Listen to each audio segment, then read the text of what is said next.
하나님의 말씀 우리 함께 봅니다. 구약성경 욥기 24장 1절부터 25절까지의 말씀. 욥기 24장 1절부터 25절.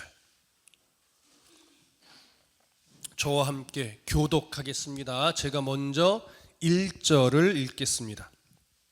어찌하여 전능자는 때를 정해놓지 아니하셨는고, 그를 아는 자들이 그의 날을 보지 못하는고. 어떤 사람은 땅의 경계표를 옮기며 양떼를 빼앗아 기르며 고아의 나귀를 몰아가며 과부의 소를 볼모 잡으며 가난한 자를 길에서 몰아내나니 세상에서 학대받는 자가 다 스스로 숨는구나.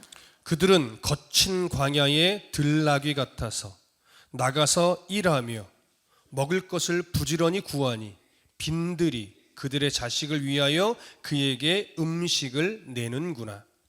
밭에서 남의 꼴을 베며 악인이 남겨둔 포도를 따며 의복이 없어 벗은 몸으로 밤을 지내며 추워도 덮을 것이 없으며 산중에서 만난 소나기에 젖으며 가릴 것이 없어 바위를 안고 있느니라.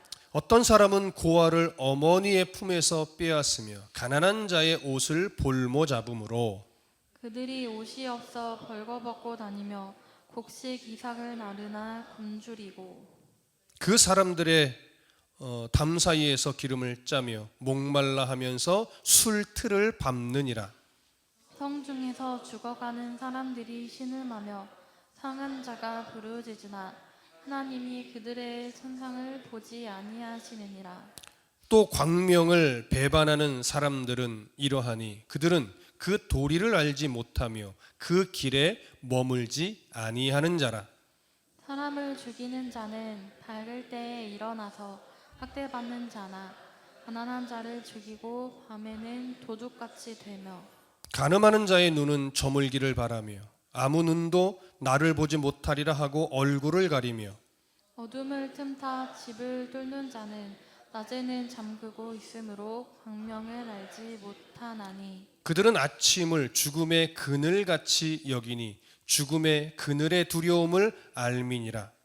그들은 물 위에 빨리 흘러가고 그들의 소유는 세상에서 저주를 받나니 그들이 다시는 포도원 길로 다니지 못할 것이라. 가뭄과 더위가 눈 녹은 물을 곧 빼앗나니 스올이 범죄자에게도 그와 같이 하느니라. 모태가 그를 잊어버리고 구더기가 그를 달게 먹을 것이라. 그는 다시 기억되지 않을 것이니 부리가 나무처럼 꺾이리라.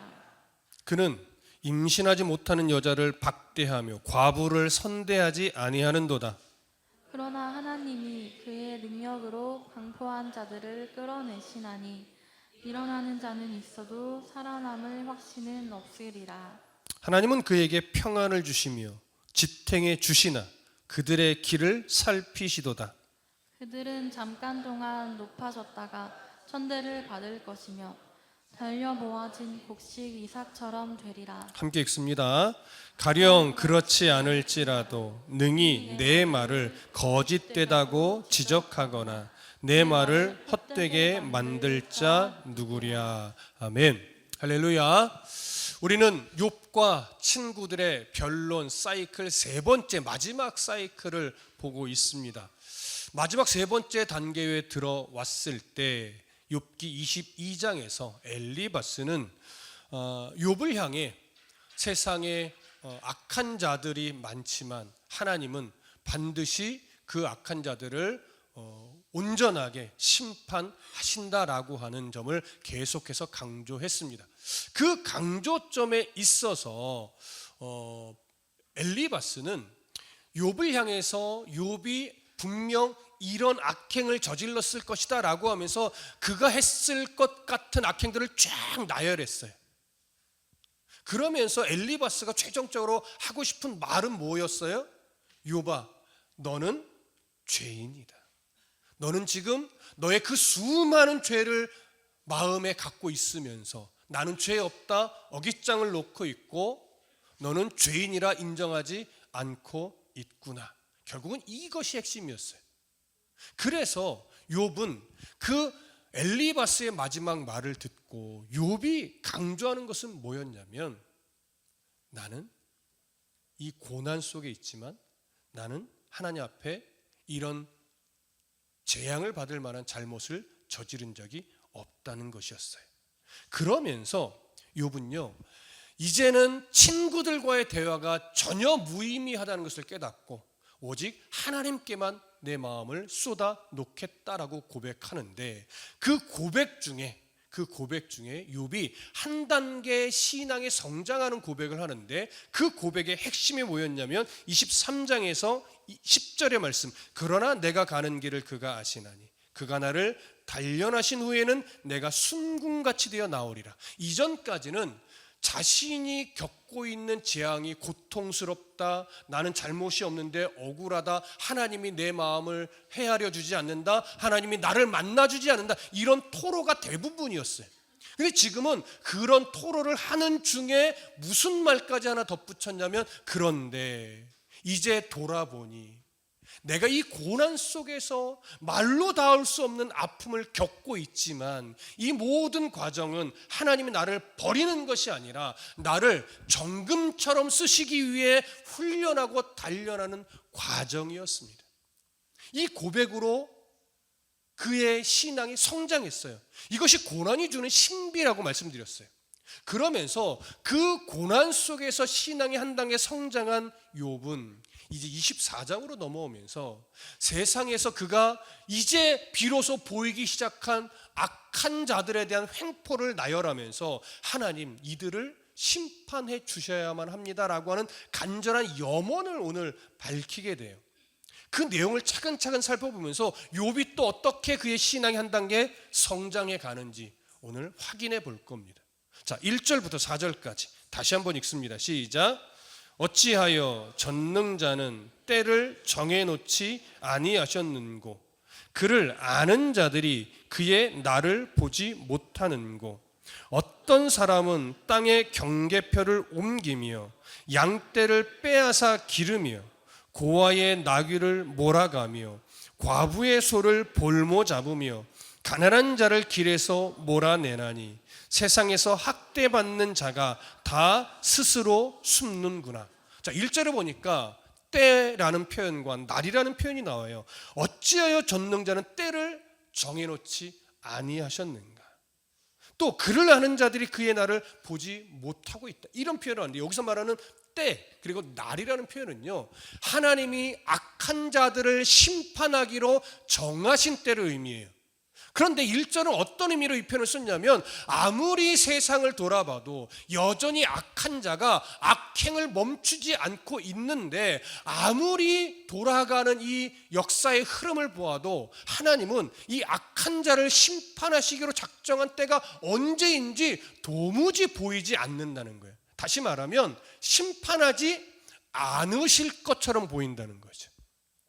여러분, 이런 탄식은요, 오늘날 우리도 해요. TV 뉴스를 보면 정말 이제는 입에 담을 수 없을 만큼 어떻게 사람이 저렇게 악할 수 있지? 이런 식의 뉴스가요, 정말 많이 나와요. 사람의 관계, 부모 자식의 관계, 정치, 뭐 이런 세상에 돌아가는 일련의 뉴스들을 보면, 아이고 나쁘지만 저런 일은 뭐 있을 수 있다, 이렇게 여겨지는 것도 있잖아요. 사람 욕심이 끝이 없네, 욕심이 저런 짓까지 하게 만드는구나, 이런 식의 이해도 되지만, 저거는 정말 말도 안 된다, 어떻게 저런 일이 일어날 수 있냐, 이런 일들도 많죠. 그런데 더 우리의 마음을 힘들게 하는 건 뭐예요?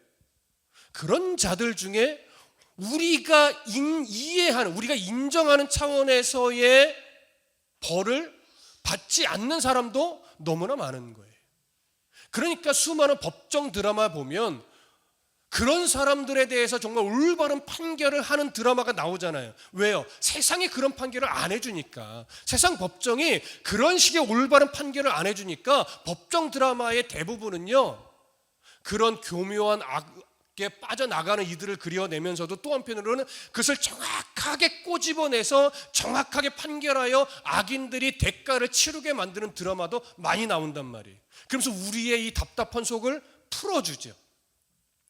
근데 지금 욥이 볼 때는 이 세상에 수많은 악인들이 여전히 악행을 거듭하고 있는데 아무리 봐도 그 악인들이 하나님의 심판을 받지 않고 있고 하나님은 그 악인들을 도대체 언제 심판하려고 하는지 그 때를 정해놓지 않은 것처럼 보인다는 거예요. 그게 지금 욥의 토로예요. 그래서 욥의 눈에 보이는 악행이 뭐냐면, 자 2절 보세요. 어떤 사람은 땅의 경계표를 옮겨. 이건 뭐냐면요, 하나님이 정해주신 그 땅의 기업이 있음에도 불구하고 하나님이 주신 남의 기업까지도 억지로 빼앗는 거예요. 남의 땅을 빼앗는 거예요. 그 다음에 양떼를 빼앗아 간다. 이건요, 그들의 삶의 그 터전을 다 빼앗는 거예요. 삶의 방식들을 다 빼앗는 거예요. 가축들을 빼앗아 버리니까 살아갈 방법이 없죠. 3절 보세요. 고아의 나귀를 몰아가며 과부의 소를 볼모 잡아요. 여기 고아와 과부는 누구입니까? 당시에 사회적 약자예요. 가장 비천한 삶을 살아가고 있는 하류층이에요. 그들은요 돌봄의 대상이에요. 구제의 대상이란 말이에요. 근데 돌봄과 구제의 대상인 고아와 과부가 그나마 생계를 유지하려고 가지고 있었던 한 마리의 나귀, 한 마리의 양, 이런 것들까지도 빼앗아 가는 거예요. 이건 뭐예요? 죽으라는 거죠. 살아갈 가장 기초적인 그 터전마저 다 빼앗아 가는 거예요. 사실 율법은 이들에 대한 착취를 금해요. 고아와 과부, 나그네 이런 자들은 도와줘야지 그들의 것을 빼앗으면 안 돼요. 율법에 정해진 거예요. 그럼에도 불구하고 그런 율법을 다 무시하고 고아와 이 과부의 그 한 마리의 양들까지도 가축까지도 다 빼앗아 버리는 극악무도한 짓을 지금 하고 있다는 거예요. 그러면서 4절에 보세요. 뭐라고 하냐면 가난한 자를 길에서 몰아낸대요. 이 가난한 자를 길에서 몰아낸다는 것은 어떤 말이냐면요, 삶의 자리에서 아예 밀어버린다는 얘기예요. 삶의 자리에서 밀어버린다는 것은 사실 어떤 상황에서 쓰여지는 거냐면, 악한 자들이 가난한 자들을 협박하고 착취해서 모든 걸 빼앗잖아요. 그래서 법정에 선단 말이에요. 근데 법정이 누구 편에 서요? 착취당하는 가난한 자, 소외된 자 편에서요? 아니요, 가진 자 편에 선다는 거예요. 그러니까 법정에서마저 아무런 보호를 받지 못해서 삶의 끝자락으로, 삶의 절벽으로 밀어서 떨어지게 만든다라고 하는 이 가련하고 정말 가슴 아픈 상황을 이렇게 지금 표현을 하고 있는 거예요. 그래서 4절 끄트머리에 무슨 말을 하냐면, 세상에서 학대받는 자가 다 스스로 숨는구나. 이건 어떤 표현이냐면요, 어디에 강조점이 있냐면, 이 소외된 자, 가난한 자, 학대받는 자들이요, 악한 자들의 학대와 압제를 견디다 도저히 방법이 없어서 산속으로 동굴로 피해 그저 목숨이라도 연명하려고 피해 숨는 이런 상황을 보여주는 거예요. 그럼 왜 욥이 지금 이런 정말로 비참한 상황들을 쭉 나열해요? 하나님, 저 악한 자들을 이제는 좀 심판하셔야 되지 않겠습니까? 소외된 자, 사회적 약자, 가난한 자들이 착취의 착취를 참다 못해 이제는 산으로 피해 도망가 숨는 지경까지 왔습니다. 하나님 뭐 하고 계십니까? 심판해 주셔야죠. 지금 이 마음을 쏟아내고 있는 거예요. 그러면서 그들의 삶에, 이 도망친 자들의 삶에 핍박을 받고 모든 것을 착취당하는 이런 안타까운 이들의 삶에 대해서 우리 또 묘사를 하는데, 5절부터 8절을 봅니다. 함께 읽습니다. 시작. 그들은 거친 광야의 들나귀 같아서 나가서 일하며 먹을 것을 부지런히 구하나 빈들이 그들의 자식을 위하여 그에게 음식을 내는구나. 밭에서 남의 꼴을 베며 악인이 남겨준 포도를 따며 의복이 없어 벗은 몸으로 밤을 지내며 추워도 덮을 것이 없으며 산중에서 만난 소나기에 젖으며 가릴 것이 없어 바위를 안고 있느니라. 자, 5절에 보니까 광야의 들나귀라는 표현이 나오죠. 이 광야의 들나귀는 왜 여기서 표현하고 있냐면, 들나귀는요 광야를 온갖 구석들을 다 헤집고 다니면서 먹을 거라는 건 싹쓸이 다 먹어 치우는 이런 습성이 있는 짐승이에요. 근데 여기 보니까 그런 광야의 들나귀를 이렇게 연결해서 말해요. 그들은, 가난한 자들은, 압제를 받고 착취당하고 있는 자들은 거친 광야의 들나귀 같아서 나가서 일하며 먹을 것을 부지런히 구하는데 빈들이 그들의 자식을 위하여 그들에게 음식을 낸대요. 자 보세요. 거친 광야라는 것은 어떤 의미냐면요, 푸른 풀들이 거의 없는, 먹을 거라고는 거의 찾아볼 수 없는 광야가 거친 광야예요. 그 광야로 먹을 것을 찾기 위해 들나귀가 구석구석을 헤집고 다녀요. 어떤 의미냐면요, 정말로 가난하여 모든 것을 빼앗긴 이들이 어떻게 하면 조금이라도 먹을 것을 구할 수 있을까 하고 정말 거친이 광야 같은 세상 속에 구석구석 찾아서 정말로 뭐라도 하나 한다는 얘기예요. 뭐라도. 그런데 그 거친 광야가, 그 빈들이 그들의 자식을 위해 그에게 음식을 낸대요. 한글 번역을 보면 아이고 그래도 다행이다, 빈들이 그 자식들에게 먹을 거라도 내주는구나, 이렇게 이해될 수 있지만 이건 그런 의미가 아니에요. 여러분, 빈들이 뭘 먹을 걸 줘요? 먹을 것이 없다는 거예요. 그렇게 가난한 자들이 자식들을 위해서 어디에 가면 조금이라도 먹을 걸 구할 수 있을까 하고 온갖 곳을 다니며 굽신거리며 무릎으로 막 일을 하며 일거리를 찾고 먹을 것을 구하지만 빈들이 먹을 걸 내주듯 자식들에게 먹일 만한 것이 하나도 없다는 거예요. 정말 비참함의 비참함이 거듭되는 상황을 말하는 거예요. 그런데 이런 상황에 놓여 있음에도 불구하고 부자들은, 악한 자들은 그런 가난한 자들에게 마치 먹을 것을 줄 것인 양 그들을 불러서 일을 시켜요. 6절 보세요. 밭에서 남의 꼴을 베며 악인이 남겨준 포도를 딴대요. 밭에서요 남의 꼴을 베죠. 일을 해요. 근데 그 악인은요 먹을 걸 안 줘요. 그러니까 그저 먹으려고 어떻게 해요? 그 일들이 다 마치고 나면 버려진, 사람이 먹을 수 없을 만큼 그냥 버려진 포도 있잖아요. 그런 것들을 따서 그나마 목숨이라도 연명하는 이런 상황을 말하는 거예요. 이해되세요? 예전 어른들 시장이나 또는 바닷가에 가면 다 팔다 남은 배추 그 푸른 잎거리들, 아니면 바다에서 물고기들 다 팔고 남은 남들이 먹지 않을 만한 그 부산물들, 그걸 다 끌어 모아서 어떻게든 그걸로 먹고 살려고 노력했던 예전 어르신들의 그런 모습들, 여기가 그걸 얘기하는 거예요. 근데 또 보세요. 7절에 의복이 없어 벗은 몸으로 밤을 지낸대요. 이 의복은요 겉옷을 말해요. 팔레스타인 땅의 겉옷은요 단순하게 뽐내기 위해서 입는 옷이 아니에요. 낮에는 덥고 밤에는 너무 춥기 때문에 밤에 입을 역할을 하는 겉옷이에요. 그거 없으면요 밤에 잘못하면 얼어 죽어요. 그런데 그 겉옷마저 가난한 자들이 다 빼앗겨 버린 거예요. 그러니까 밤이 되면 너무 추운데 덮을 것이 없어요. 얼마나 불행한 인생입니까? 8절 보세요. 산중에서 만난 소나기에 젖으며 가릴 것이 없어 바위를 안고 있대요. 여러분, 집까지 빼앗겼어요. 그래서 산으로 들러 다닐 수밖에 없는데 비마저 오면 비를 가릴 것이 없어서 어디에 숨을 수밖에 없어요? 그저 바위 밑에 숨을 수밖에 없어요. 여러분, 이건 단순하게 비참하다라고 표현이 안 돼요. 비참함에 비참함을 더 거듭한 그런 모습입니다.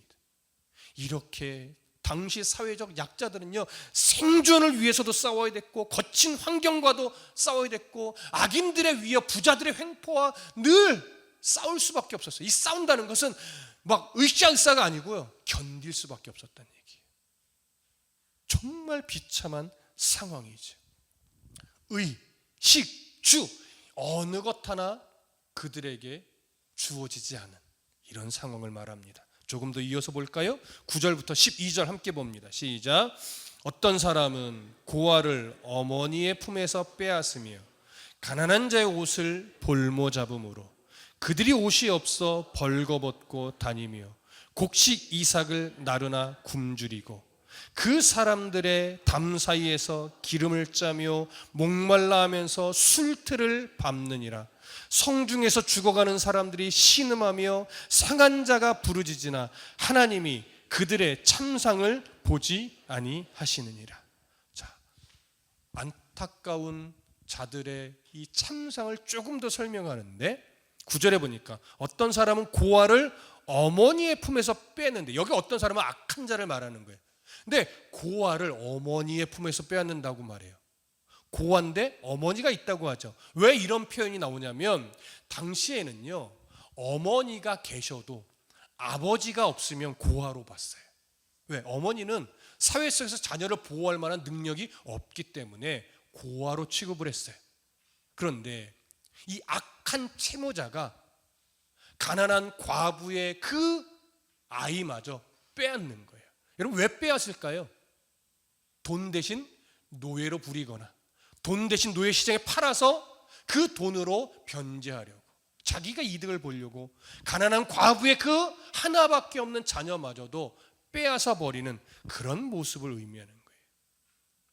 자, 그 다음에 가난한 자의 옷을 볼모 잡는다고 하죠. 조금 전에 언급했어요.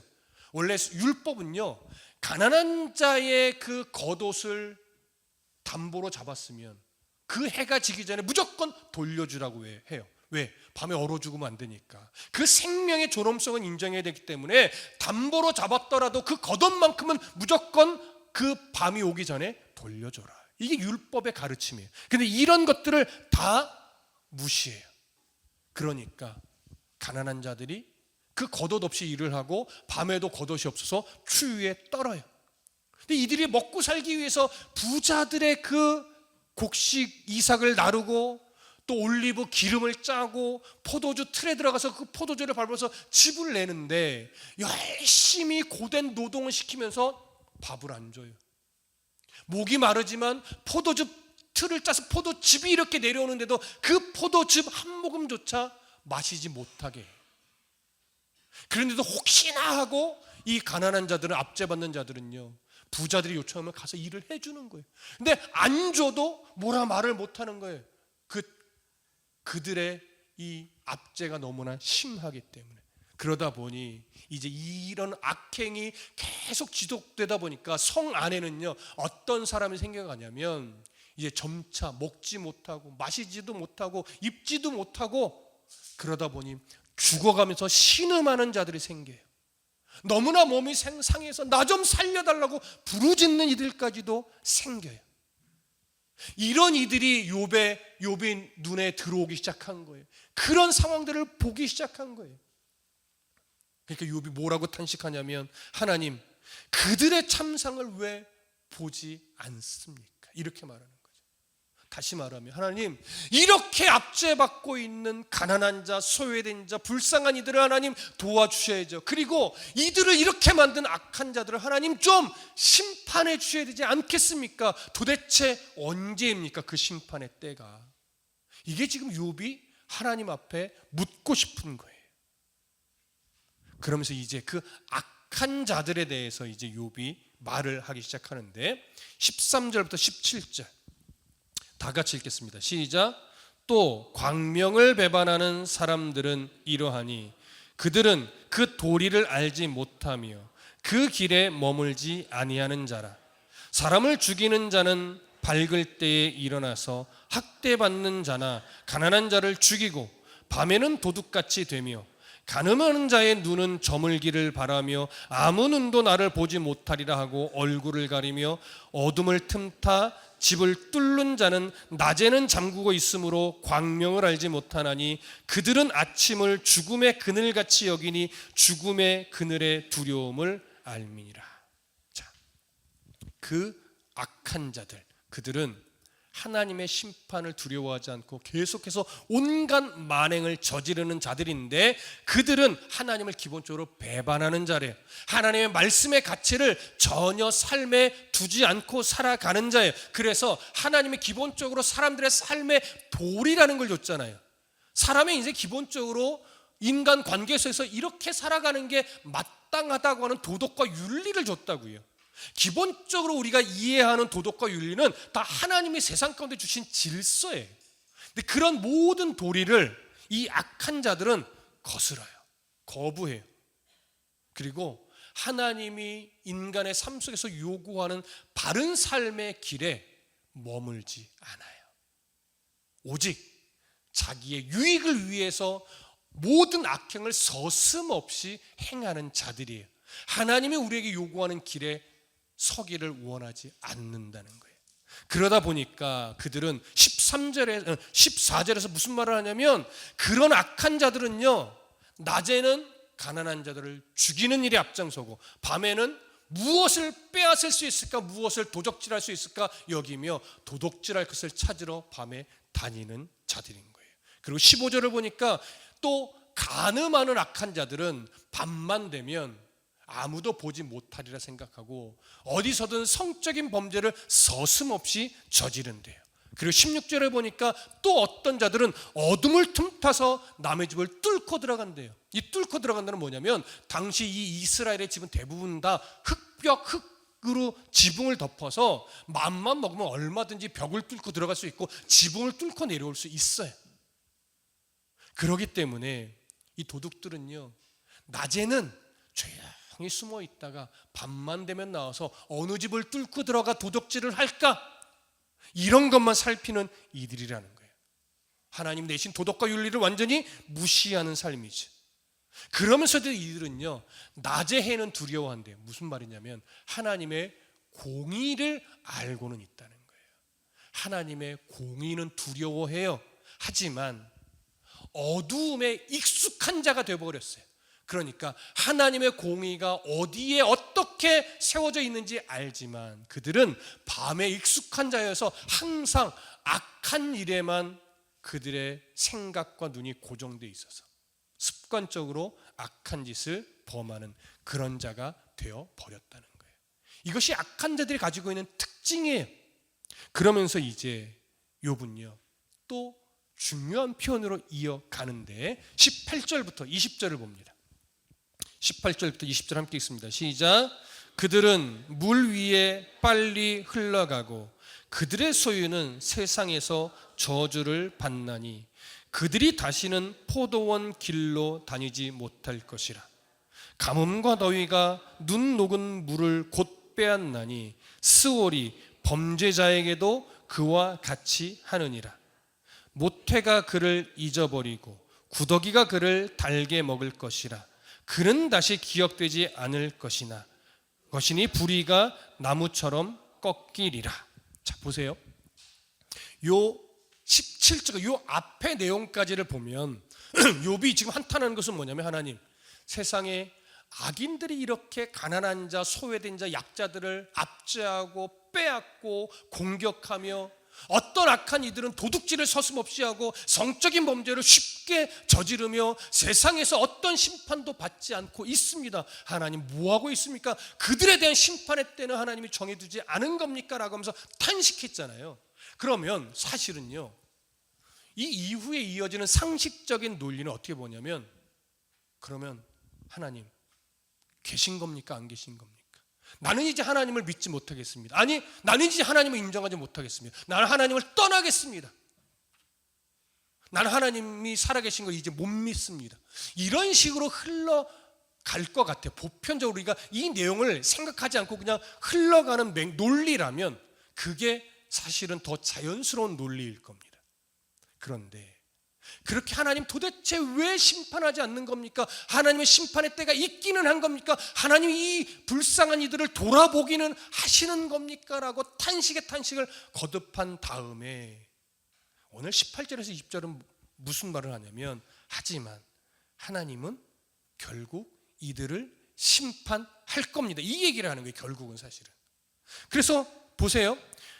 18절에 보면 그들은, 이 악한 자들을 말하는 거예요. 그들은 물 위에 빨리 흘러가고 그들의 소유는 세상에서 저주를 받나니 그들이 다시는 포도원 길로 다니지 못할 것이라. 그들의 모든 소유가 다 결국 하나님으로 인해 무너지게 될 거라는 거예요. 가뭄과 더위가 눈 녹은 물을 곧 빼앗나니 스올이 범죄자에게도 그와 같이 하느니라. 결국 그들은 비참한 죽음을 맞이하게 될 거라는 거예요. 모태가 그를 잊어버리고 구더기가 그를 달게 먹을 것이라. 그의 부모도 그를 잊어버릴 것이고 시체가 구더기에 다 온몸이 먹히듯이 그들의 죽음도 비참하게 구더기에 먹히게 될 것이라는 거예요. 그러면서 그는 다시 기억되지 않을 것이니 불의가 나무처럼 꺾이리라. 그 모든 악인들이 결국 이렇게 비참한 종말을 맞이하며 하나님 심판으로 꺾이게 될 거라는 거예요. 이게 지금 욥이 제발 하나님 이렇게 해달라고 하는 요구이고 기대예요. 욥이 기대하는 거예요. 하나님의 심판이 이렇게 임하기를. 그러니까 여전히 욥은 악인들에 대한 하나님의 심판이 있기를 마음에서 버렸어요? 버리지 않았어요? 버리지 않았어요. 탄식하면서도 토로하면서도 하나님 도대체 어디를 보고 계시느냐라고 항변하면서도 이것이 지금 일정부터 계속 거듭되었단 말이에요. 그런 이쯤 되면 진짜 징글징글하다. 난 이제 하나님 못 믿어. 이럴 것 같은데 여전히 그는 그러니까 하나님 심판하셔야 됩니다. 계속 요구하는 거예요. 자, 이제 마지막 구절 봅니다. 21절부터 25절 함께 읽습니다. 시작. 그는 임신하지 못하는 여자를 박대하며 과부를 선대하지 아니하는도다. 그러나 하나님이 그의 능력으로 강포한 자들을 끌어내시나니 일어나는 자는 있어도 살아남을 확신은 없으리라. 하나님은 그에게 평안을 주시며 지탱해 주시나 그들의 길을 살피시도다. 그들은 잠깐 동안 높아졌다가 천대를 받을 것이며 잘려 모아진 곡식 이삭처럼 되리라. 가령 그렇지 않을지라도 능히 내 말을 거짓되다고 지적하거나 내 말을 헛되게 만들 자 누구랴. 자, 이제 욥이 악인들의 심판을 이렇게 끝까지 지금까지도 간절히 염원한 이유를 언급하는데 그건 뭐냐면 악한 자들은 임신하지 못하는 여자를 박대했고 과부를 선대하지 않았기 때문이라고 말해요. 이건요 모든 악인들의 악행을 그냥 대표적으로 이야기한 거예요. 여기에 다 포함시킨 거예요. 다시 말하면 불쌍하고 안타까운 사람들을 하나님이 우리에게 가르쳐 주신 말씀의 원리에 따라 돕지 않고 학대하며 모든 것을 빼앗았기 때문이라고 말하는 거예요. 그래서 욥은 하나님이 자신의 능력으로 그 악한 자들을 심판해 주십시오. 하나님이 심판을 하시기만 하면 어느 악한 자라도 한 사람도 나는 살아남을 수 있다라고 말할 수 있는 자는 없을 겁니다. 이 말을 하는 거죠. 그리고 비록 지금 눈에 보이는 모습은 마치 하나님이 악인들에게 은혜를 베풀어 주고 있는 것처럼 모순된 모습이 보여지기는 하나 여기서 중요한 표현을 해요. 자, 23절 다시 보세요.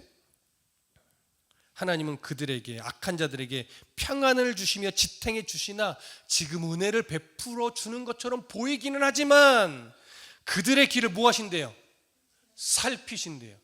얼핏 보면요 악인들의 삶을 보호해 주신다는 건가? 이렇게 여겨지지만 히브리어 원문으로 보면 보호해 주신다가 아니고요 은혜를 베풀어 주시는 것 같이 보이지만 하나님의 눈은 그들을 여전히 뭐하고 계신다?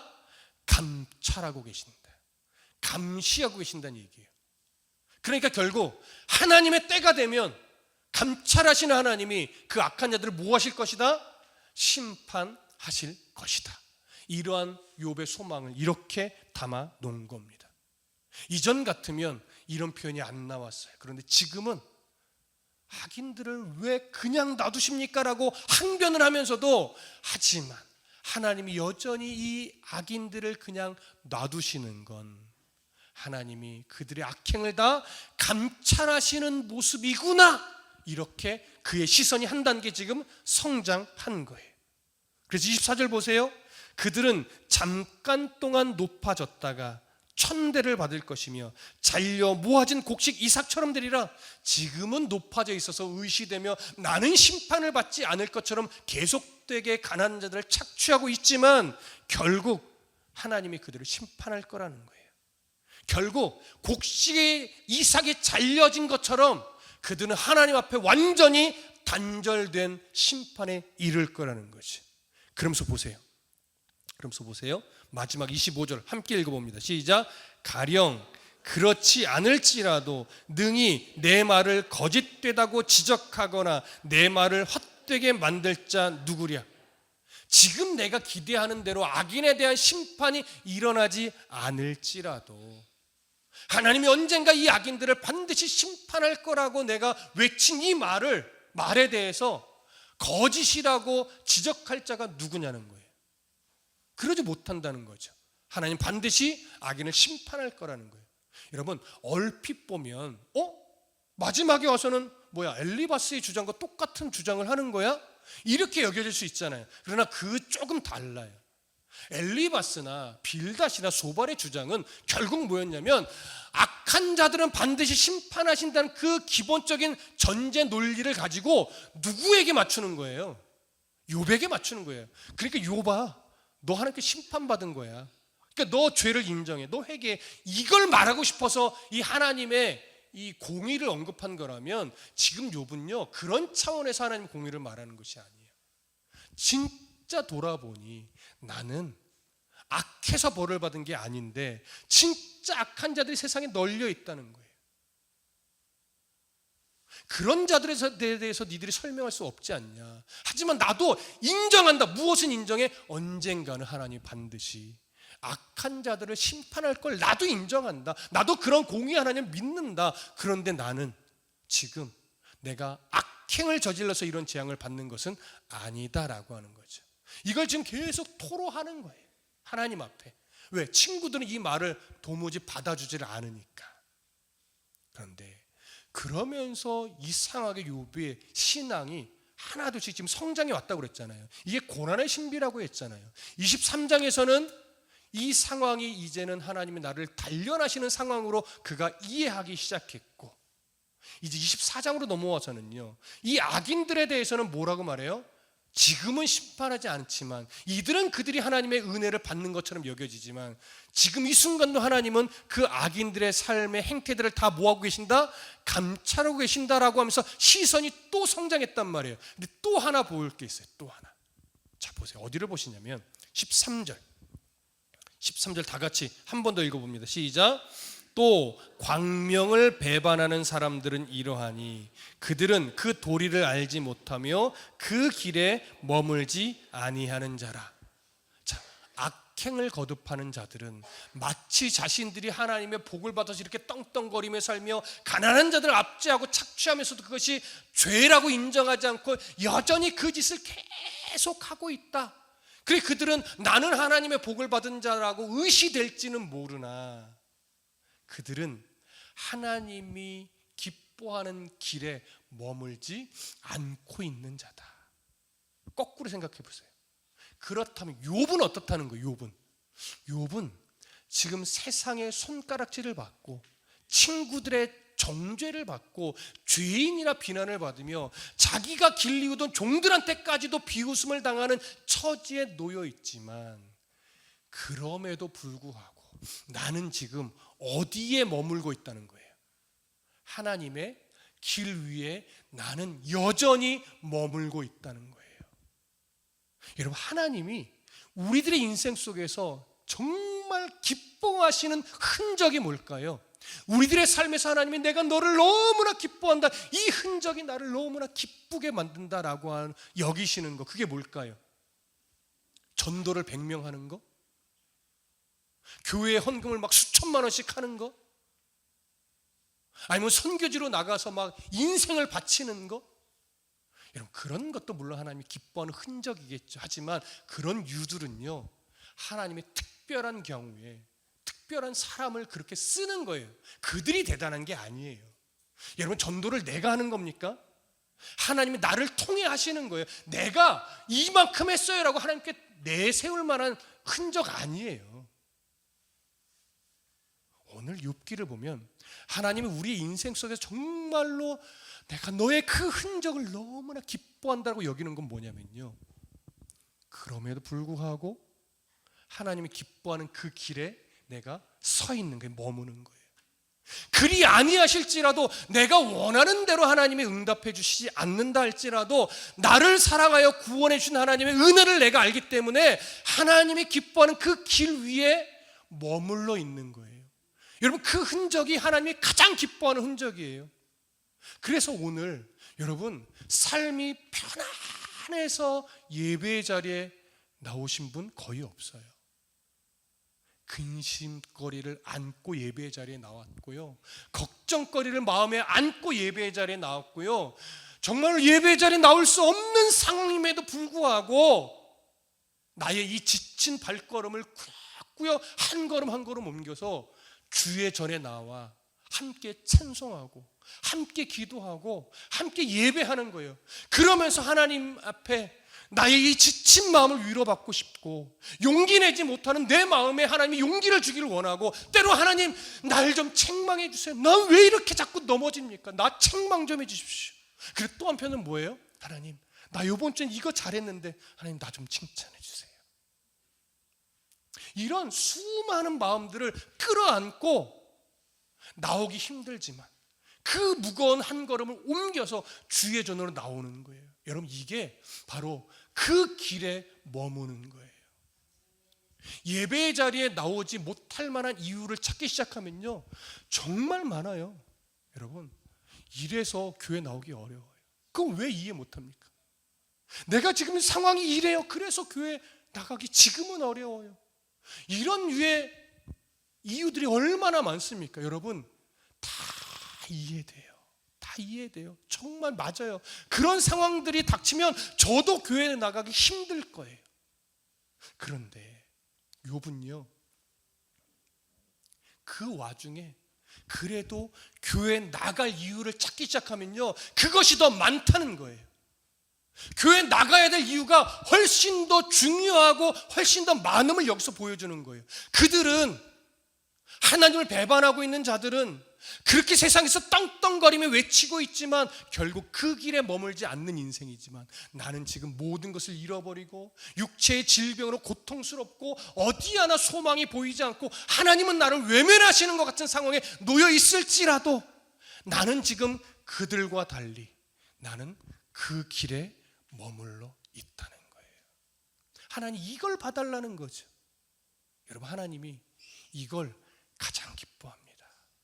헌금 많이 하는 것보다, 전도 수백 명 하는 것보다, 교회를 막 크게 늘리는 것보다, 해외 선교로 나가서 막 복음을 위해 인생을 내어드리는 것보다 내 삶이 지치고 힘들고 어렵고 막막하고 한 줄기 빛도 보이지 않는 그런 험악한 세월 속에 놓여 있다 할지라도 나를 구원하신 그 하나님을 오늘도 바라보며 그 길 위에, 그 기도의 자리에, 그 말씀의 자리에, 그 하나님이 기뻐하는 그 자리에 내가 우직하게 그저 바보처럼 머물러 서 있는 삶, 그 길을 떠나지 않기 위해 노력하는 삶, 하나님은요 그런 인생을 제일 기뻐하신다는 거예요. 이번 주변에 제 마음속에 울렸던 찬양의 가사가 이겁니다. 여러분, 가사를 들어보세요. 믿음으로 하루를 살아내는 것 얼마나 어려운지, 얼마나 힘이 든지. 그런데 믿음으로 하루를 살아가면 주 없이는 살 수 없음을 내 마음이 느낀대요. 주님만 우리의 구원이 되시니까, 주님만이 세상의 빛이 되시니까 하루하루 그 살아가는 동안 내가 이제는 믿음으로 살아간대요. 이제는 내 삶의 모든 주인이 주님이시래요. 그래서 그렇게 믿음으로 한 걸음 한 걸음 그 길에 서서 삶을 살아내다 보니 이제 마음 가운데 깊이 느껴지는 것 하나, 주님 얼마나 나를 사랑하시는지, 주님이 얼마나 나를 위로하고 계시는지. 이전에는 내가 무지해서 못 느꼈는데 이제 그 길에 서서 주님을 바라보고 하루하루 믿음으로 살아내 보니 주님이 여전히 나를 위로하고 계셨고, 주님이 여전히 나를 사랑하고 계셨고, 여전히 주님이 나를 외면하거나 버리지 않고 나를 지키고 계셨음이 이제는 느끼기 시작하는 거예요. 왜? 믿음으로 하루를 살아내는 이 용기를 내며 믿음으로 하루하루를 살아내 보니 이제는 그 은혜와 위로를 가슴 깊이 느낄 수 있었고, 이제는 하루도 주님 없이는 살아갈 수 없다는 고백을 하게 되는 거지. 이 찬양을 이 말씀과 함께 이번 한 주 내내 묵상을 하는데요, 맞습니다. 주님, 우리 성도들의 인생 하루하루의 삶 얼마나 고단합니까? 하지만 믿음으로 정말 하루를 견디며 살아가는 것이 힘겨울지라도 믿음을 놓지 않고 그 길에 머물러 하루를 살아내면 나는 이제 주 없이는 살아갈 수 없는 존재임을 내가 인정하게 되고, 주님이 얼마나 나를 사랑하시고 얼마나 나를 위로하고 계시는지 내가 그걸 이제야 비로소 가슴 깊이 느낍니다. 우리 성도들도 동일하게 느끼게 해주십시오. 이 고백을 가지고 한번 찬송해 볼까요? 여러분 처음 듣는 찬송일 거예요. 이번 달에 좀 많이 부를 거예요. 제가 먼저 불러볼게요. 여러분 한번 가사에 집중하며, 오늘 욥의 마음에 집중하며 찬양을 들어보시기 바랍니다.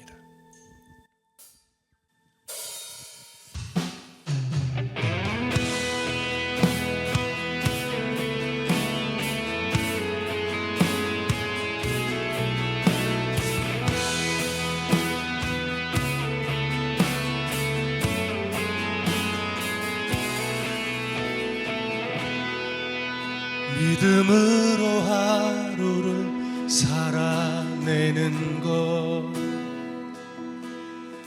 얼마나 어려운지, 얼마나 힘이 든지 믿음으로 하루를 살아가면 주 없이 살 수 없음을 느끼네. 처음부터 한 번만 더 불러볼게요. 가사에 믿음으로 하루를 살아내는 것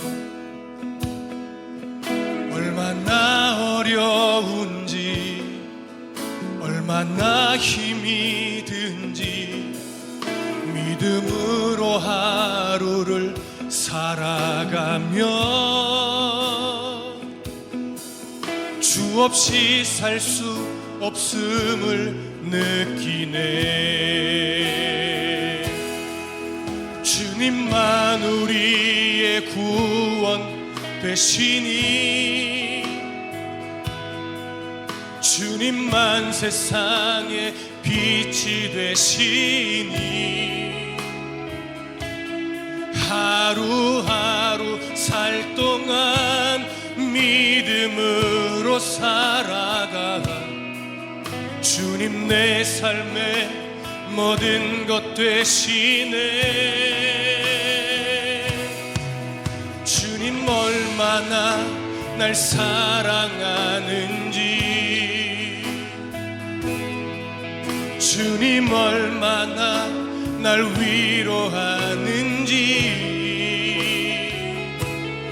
하루하루 살 동안 믿음으로 살아가 주 없이 하루도 살 수가 없네. 아멘. 우리 다 같이 찬송할까요? 가사에 집중하면서 나의 삶을 돌아보면서 하나님의 사랑과 은혜를 기억하면서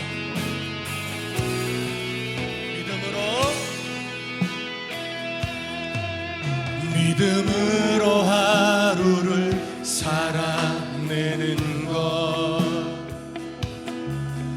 얼마나 어려운지, 얼마나 힘이 든지 믿음으로 하루를 살아가며 우리의 삶을 돌아보며 주 없이 살 수 없음을 느끼고 처음부터 한 번만 더 믿음으로 하루를 살아내는 것 얼마나 어려운지, 얼마나 힘이 든지 믿음으로 하루를 살아가며 주 없이 살 수 없음을 느끼네. 아멘. 찬송합시다. 주님만 우리의 구원 되시니, 주님만 세상의 빛이 되시니, 하루하루 살 동안 믿음으로 살아가 주님 내 삶의 모든 것 되시네. 아멘. 주님 얼마나 날 사랑하는지, 주님 얼마나 날 위로하는지, 하루하루 살 동안 믿음으로 살아가 주 없이 하루도 살 수가. 아멘. 주님만 우리의 구원 되시니, 주님만 우리의 구원 되시니, 주님만 세상의 빛이 되시니, 주님만 세상의 빛이 되시니, 하루하루 살 동안 믿음으로 살아가 주님 내 삶의 모든 것 되시네. 아멘. 주님 얼마나 날 사랑하는지, 주님 얼마나 날 위로하는지, 하루하루 살 동안 믿음으로 살아가 주 없이 하루도 살 수. 우리 주 이름 한번 부르짖고 믿음으로 하루를 살아갈 수 있게 해달라고 온 마음 다해 기도합니다. 주여, 하나님, 이제는 정말 믿음으로 하루를 살아갈 수 있도록 아버지 도와주시옵소서. 믿음으로 하루를 살아가는 것 참으로 힘겹습니다. 믿음으로 하루를 살아내는 것 어렵습니다. 그러나 날 사랑하시는 그 주님의 은혜를 기억하며 오늘도 주님을 믿는 믿음 안에서 어렵고 힘들고 고난하고 때로는 억울하고 때로는 분노에 사로잡힐지라도 하나님 주님 의지하며 주님 안에서 예배하며 기도하며 믿음으로 하루를 살아낼 수 있는 힘과 용기를 주시옵소서. 그 속에서 하나님의 위로를 받습니다. 그 속에서 하나님의 그 사랑하심을 느낍니다. 욥처럼 이제는 주님 없이 살아갈 수 없음을 고백합니다. 주님 도와주시옵소서. 믿음으로 하루를 살아낼 수 있도록 아버지 도와주시옵소서. 우리 다시 한번 기도할 것은 하나님 정말로 나의 하루하루의 삶 속에서 말씀을 가까이 할 수 있도록 도와주시옵소서. 너무나 바쁘고 너무나 힘들어서 말씀을 놓치고 살아갑니다. 그 믿음으로 살아가는 하루의 일상에서 말씀을 가까이 할 수 있게 해달라고 주 이름 한번 부르짖고 다시 한번 기도합니다. 주여,